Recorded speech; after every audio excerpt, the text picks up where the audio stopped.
Hello guys, I am Jidugu Sriharisesh and today I will be showing you a demonstration based on inertia. Now we will discuss the concept later, but first let me show you the demonstration. The materials I have used is a box in which I have filled rice to increase the weight of it.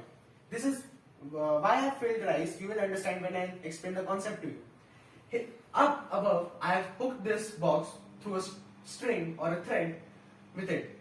This thread has tension, and below the thread which I have fixed to this box has no tension, it's slack. Now let me pull this string. What do you expect? Which string would break first? This one or that one? Now let's pull it.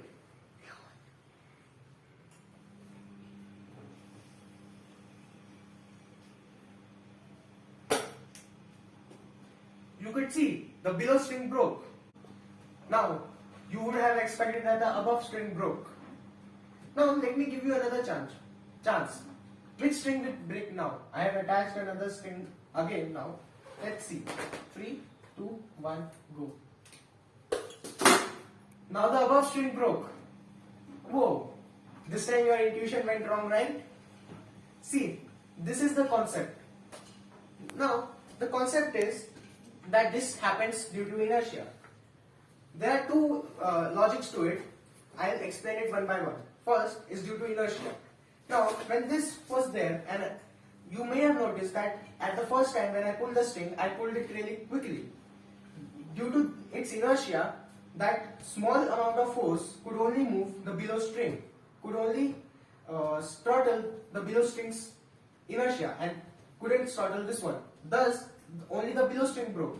But at the second point of time, I pulled it slowly, which allowed the force to reach this box and the above string, and thus the force could break the inertia of this one and get it to get the box into motion, and thus it broke down. Now this is the first analog to this. Now let me give you another analog. The second one is due to the tension. Now you will be wondering, it's kind of the same thing, right? No. In classical mechanics, what I told you using inertia, it is when the strings are inextensible and light. But in real life, no string or no material is inextensible. Everything is extensible.